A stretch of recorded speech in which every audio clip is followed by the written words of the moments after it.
Halo teman-teman.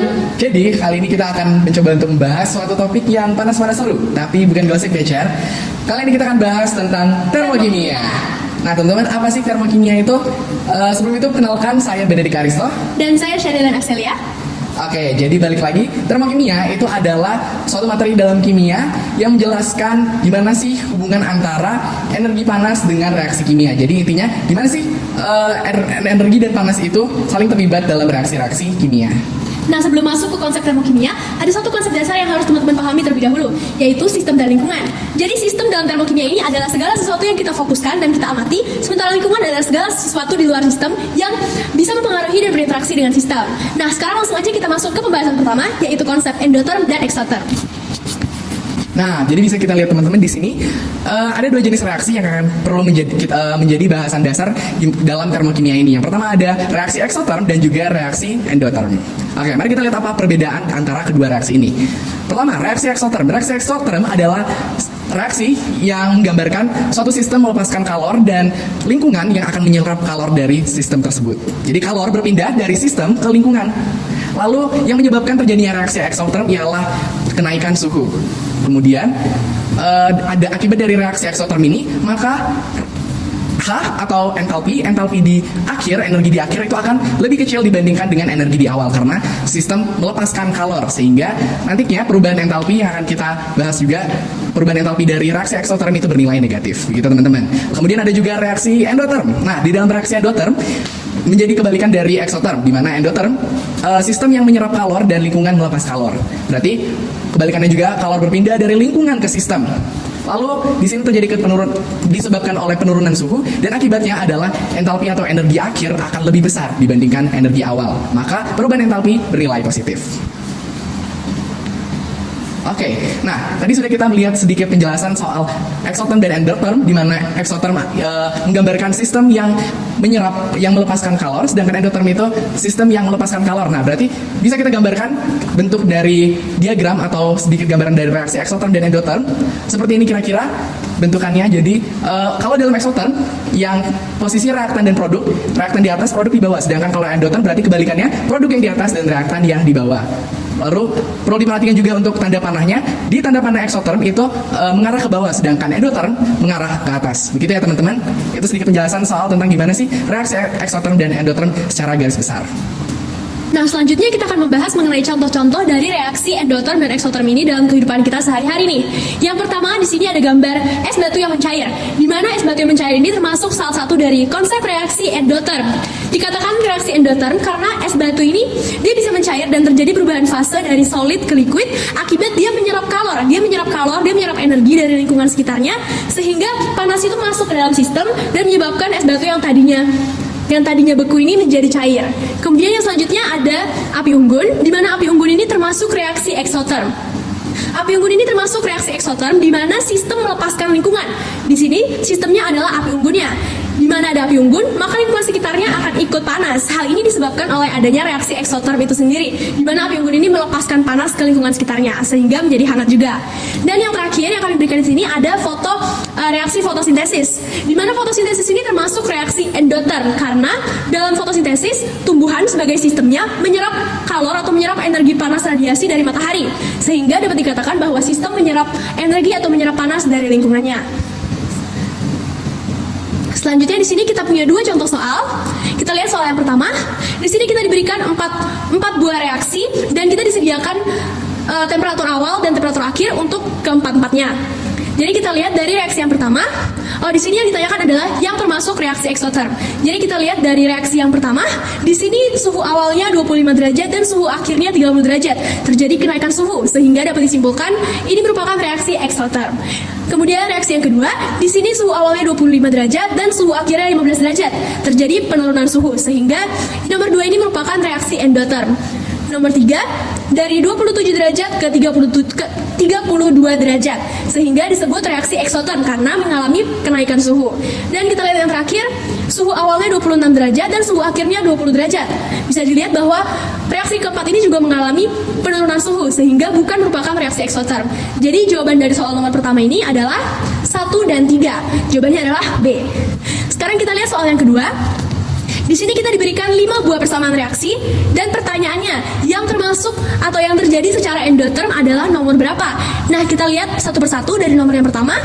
Di sini kita bisa melihat bahwa terjadi reaksi pembakaran ya, karena ada reaksi yang terjadi antara suatu zat dengan gas oksigen. Reaksi pembakaran seperti yang sudah kita tahu bahwa merupakan reaksi eksotherm sehingga bukan merupakan endotherm. Yang kedua, kita bisa melihat di sini ada H2O solid menjadi H2O liquid, di mana terjadi perubahan fase dari solid ke liquid, seperti halnya es batu yang sudah kita bahas tadi, sehingga nomor 2 ini merupakan reaksi endotherm. Ke nomor 3, di nomor 3 ini merupakan reaksi netralisasi ya, karena ada reaksi antara senyawa asam dan basa yang menghasilkan H2O. Reaksi netralisasi juga merupakan eksotherm, jadi bukan merupakan endotherm. Kemudian nomor 4, di sini kita bisa lihat bahwa produknya merupakan glukosa dan juga oksigen, sehingga dapat kita simpulkan bahwa nomor 4 ini merupakan reaksi fotosintesis, sebagaimana yang sudah kita jelaskan juga sebelumnya, bahwa fotosintesis merupakan reaksi endotherm, sehingga dapat kita simpulkan bahwa jawaban dari soal nomor 2 ini yaitu 2 dan juga 4 atau C. Nah, sekarang kita akan masuk ke pembahasan berikutnya, yaitu mengenai perubahan entalpi standar. Coba kita lihat. Nah, perubahan entalpi standar. Di sini lambangnya ada delta H0. Oke. Jadi sebelum kita masuk ke sini, perlu teman-teman ketahui bahwa entalpi maksudnya adalah sama seperti energi. Di sini entalpi itu menggambarkan energi pada sistem. Jadi perubahan entalpi standar secara garis besar adalah perubahan energi yang terjadi dari sistem dalam sistem, baik itu dari panas ataupun dinginnya begitu. Oke. Di sini ada 4 jenis perubahan entalpi standar yang akan kita jelaskan. Yang pertama mulai dari pembentukan standar. Pembentukan standar itu artinya adalah perubahan entalpi yang terjadi dari 1 mol senyawa yang dibentuk dari unsur-unsurnya. Nah, di sini ada contoh H2 tambah S tambah 2O2 menghasilkan H2SO4, dan kemudian nilai perubahan entalpinya yaitu min 814 kJ per mol. Di sini boleh teman-teman perhatikan kalau lambang daripada pembentukan itu dilambangkan dengan huruf F. Oke. Kemudian selanjutnya ada penguraian standar, di mana penguraian standar berarti kebalikannya, yang tadi 1 mol senyawa itu dibentuk oleh unsur-unsurnya, sekarang 1 mol senyawa itu diurai dalam unsur-unsurnya. Berarti kalau sebelumnya senyawa berada di sisi kanan, maka sekarang di penguraian 1 mol senyawa itu akan berada di sisi kiri dari persamaan ini. Oke. Jadi bisa kita lihat NaOH menghasilkan akan diurai menjadi setengah Na2O, setengah H2O, dan di mana perubahan nilai entalpinya adalah 85 kJ per mol. Oh iya, nah di sini untuk lambang daripada penguraian itu adalah D kecil ya teman-teman. Kemudian bisa juga teman-teman perhatikan detail di sini bahwa di pembentukan nilai dari perubahan entalpinya adalah minus, sedangkan di penguraian adalah positif, karena ini balik lagi ke konsep eksotherm dan endotherm. Oke, berikutnya kita akan membahas reaksi pembakaran standar dan juga netralisasi standar. Ini seharusnya nomor 4 ya teman-teman. Oke, kita lihat nomor 3, pembakaran standar, di mana kita tahu bahwa reaksi pembakaran itu merupakan reaksi sebuah senyawa atau sebuah zat dengan gas O2. Nah, di sini pembakaran standar berarti reaksi pembakaran satu zat saja, 1 mol zat dengan gas oksigen. Di mana kita bisa lihat di sini reaksi pembakaran karbon ini merupakan reaksi pembakaran standar karena yang dibakar hanya 1 mol C. Kalau misalnya di sini ada 2 mol C, maka tidak bisa dikatakan sebagai pembakaran standar. Kemudian di sini ada simbolnya. Simbolnya ini seharusnya ada delta H0C. Kemudian bisa kita perhatikan juga di sini nilai perubahan entalpinya adalah negatif karena sebagaimana yang sudah kita sebutkan sebelumnya, pembakaran merupakan reaksi eksotherm. Oke, selanjutnya kita bisa lihat di sini ada nomor 4, netralisasi standar, di mana netralisasi berarti reaksi yang terjadi antara senyawa asam dan basa menghasilkan senyawa H2O. Mungkin di sini untuk netralisasi standar sendiri berarti suatu reaksi netralisasi yang menghasilkan tepat 1 mol H2O. Mungkin di sini ada kesalahan ya teman-teman, harusnya yang dihasilkan ini hanya 1 mol H2O. Jadi reaksi yang ada di PPT ini bukan merupakan reaksi netralisasi standar. Nah, tapi perlu diketahui bahwa netralisasi standar menghasilkan tepat 1 mol H2O. Dan nantinya apabila persamaan reaksinya ini merupakan persamaan netralisasi standar, maka simbolnya bisa ditulis dengan delta H0N. Dan juga karena netralisasi juga merupakan reaksi eksotherm, maka simbolnya tetap negatif. Sekarang kita akan melanjutkan ke perhitungan nilai perubahan entalpi standar. Kita akan membahas Oke, kita sebenarnya ada 4 cara yang bisa digunakan. Ada cara kalorimeter, hukum Hess, entalpi pembentukan standar, serta energi ikatan rata-rata. Tapi dalam pembahasan kali ini kami hanya akan membahas kalorimeter dan hukum Hess. Saya akan membahas dari yang kalorimeter. Boleh next? Nah, jadi kalorimeter ini sendiri adalah sebuah alat yang digunakan untuk mengukur jumlah kalor yang dilepaskan ataupun diserap dalam suatu reaksi kimia, perubahan fisik, ataupun proses lainnya. Kalorimeter sendiri ada 2 jenis, yaitu kalorimeter sederhana atau biasanya disebut kalorimeter air ya. Ini biasa digunakan untuk eksperimen sederhana, seperti mengukur kalor pada larutan atau campuran zat. Dan juga ada kalorimeter bom yang digunakan untuk mengukur energi reaksi pembakaran bahan bakar atau makanan. Nah, di sini ada rumusnya, yaitu delta H sama dengan Q total per mol, di mana Q total merupakan hasil dari penjumlahan Q sistem ditambah Q kalorimeter. Tetapi semisalnya tidak diberitahu nanti atau tidak ada informasi, kan di sini kita bisa lihat bahwa Q kalorimeter rumusnya adalah C besar kali delta T, di mana C besar merupakan kapasitas kalor yang satuannya joule per derajat Celcius. Tetapi semisalnya di soalnya tidak diberikan keterangan atau tidak diberikan angka pasti untuk berapa kapasitas kalornya, maka untuk Q total ini cukup ditulis sama dengan Q sistem saja. Dan selanjutnya di sini kita bisa lihat bahwa delta H sama dengan Q total per mol. Nah, mol ini merupakan mol zat terlarut dalam suatu reaksi itu. Tetapi terkhusus untuk reaksi netralisasi standar, mol yang digunakan untuk mencari delta H ini adalah mol H2O-nya. Untuk yang lainnya tetap mol zat terlarut. Kita bisa lihat juga keterangannya di sini. Q kecil adalah kalor, M-nya massa, C kecil kalor jenis air, C besar kapasitas kalor, dan delta P perubahan suhu yang didapat dari suhu akhir dikurangi suhu awal. Kita langsung masuk ke contoh soalnya. Kita cek, oke. Jadi di sini kita lihat, kita tulis dulu yang kita ketahui. Di sini ada larutan HCl dengan molaritasnya adalah 1 mol. Kemudian ada volume HCl sama dengan 100 ml. Atau bisa dikonversi menjadi 0,1 liter. Nah, dari sini kita bisa mendapatkan mol atau N dari HCl sama dengan M atau molaritas dikali volume sama dengan 1 dikali 0,1 sama dengan 0,1 mol. Kemudian berikutnya kita punya larutan NaOH. Kita punya molaritas NaOH sebesar 1 molaritas juga. Dan kita punya volumenya sebanyak 150 ml. Atau kita konversi menjadi 0,15 liter. Dari sini pula kita bisa dapatkan NaOH sama dengan M dikali V atau molaritas dikalikan dengan volume, yaitu 1 dikali 0,15 atau 0,15, maka mol NaOH sama dengan 0,15 mol. Kemudian berikutnya kita lihat di sini ada temperatur awal dan temperatur akhir. Kita tulis T awal sama dengan 27 derajat Celcius dan T akhir sama dengan 32 derajat Celcius. Dari sini kita bisa dapatkan delta T sama dengan T akhir dikurang T awal, 32 dikurang 27 sama dengan 5 derajat Celcius. Nah, selanjutnya di sini kita diberikan kalor jenis airnya 4,2 Joule. Kita lihat kalor jenis air itu simbolnya C, jadi C kecil sama dengan 4,2 Joule per gram derajat Celcius. Kemudian ada juga kapasitas panas kalorimeter sebesar 12 Joule atau C besar sama dengan 12 Joule per derajat Celcius. Serta massa jenis larutan atau rho sama dengan 1 gram per mili. Nah, dari yang diketahui ini kita bisa lanjutkan. Oke. Sekarang yang ditanya adalah besarnya perubahan entalpi pada, kita tulis di sini, dalam reaksi HCl ditambah NaOH menghasilkan NaCl tambah H2O. Dan yang ditanya adalah berapa nilai perubahan entalpinya.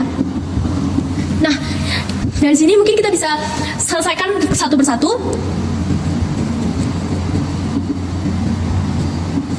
Dari yang pertama, kita tahu bahwa rumus delta H sama dengan Q per mol. Nah, dari sini kita harus mencari dulu berapa massa total dari larutan. Kita cari massa larutan sama dengan volume larutan dikali dengan massa jenisnya. Maka volume larutan di sini kita gunakan 100 ml ditambah 150 ml.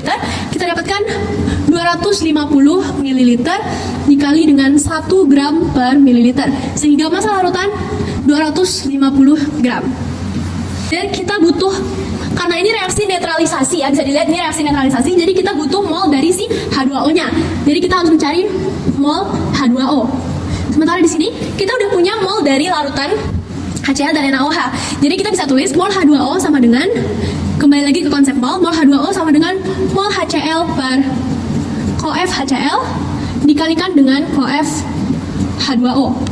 Sehingga bisa kita tulis mol HCl di sini adalah 0,1 per COF-nya di sini 1 dan H2O juga 1. Jadi langsung saja kita tulis mol H2O sama dengan 0,1 mol. Kemudian kita beralih ke sini. Kita sudah punya massa larutan dan juga mol H2O. Langsung saja kita masukkan rumus dari delta H sama dengan Q, karena ada, kita diberitahu ya keterangan kapasitas kalornya. Jadi kita untuk mencari Q total adalah Q system ditambah Q kalorimeter per mol H2O. Oke, sekarang kita lanjutkan. Di mana Q system ini adalah M dikali C kecil kali delta T ditambah Q kalorimeter C besar dikali delta T per mol H2O-nya 0,1 mol. Di sini kita langsung saja. Kita sudah tahu bahwa massa larutannya adalah 250. Kemudian untuk C kecil ada 4,2. Dan untuk delta T tadi kita punya 5 derajat Celcius. Kita tambahkan dengan C besar, C-nya ada 12 dikalikan dengan 5 derajat Celcius ada dibagi 0,1. Sehingga di sini kita dapatkan hasil dari Q sistemnya adalah 5250 ditambah 12 kali 5 60 per 0,1 sama dengan, mungkin kita kembali ke sini ya. Jadi sama dengan 5310 per 0,1. Kita dapatkan 53.100 Joule per mol. Atau kalau mau kita konversi bisa menjadi 53,1 kilojoule per mol. Tapi karena di pertanyaan ini, di pilihan ini kita bisa lihat mungkin sedikit tertutup. Kita bisa lihat di sini pilihannya adalah joule per mol, sehingga jawabannya adalah B.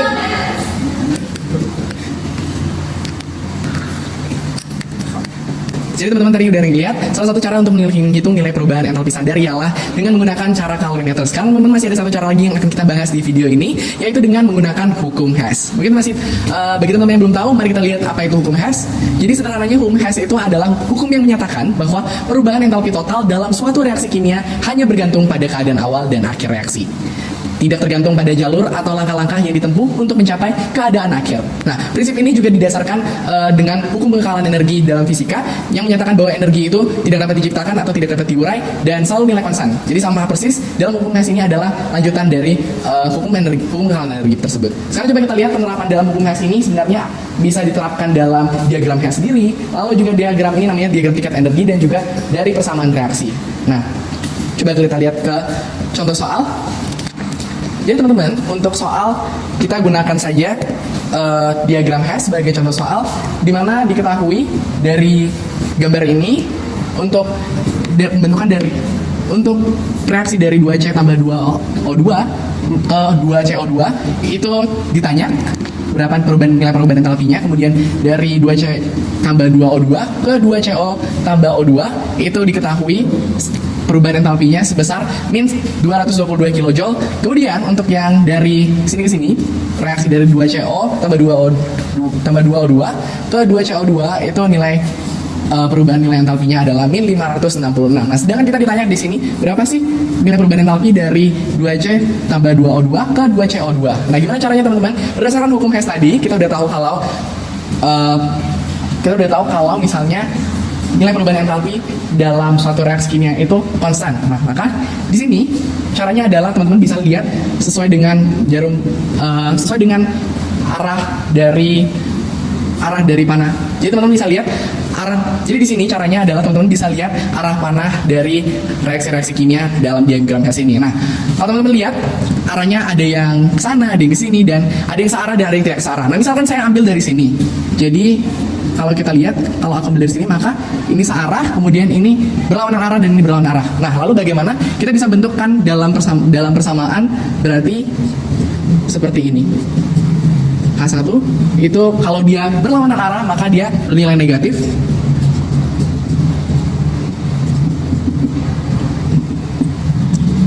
Nol, kenapa nol? Karena konstan, teman-teman. Nilai perubahan entalpi dalam satu sistem itu konstan.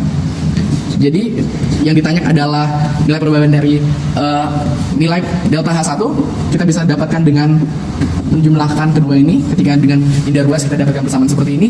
Lalu tinggal kita substitusikan aja nilai dari delta H2 dan delta H3.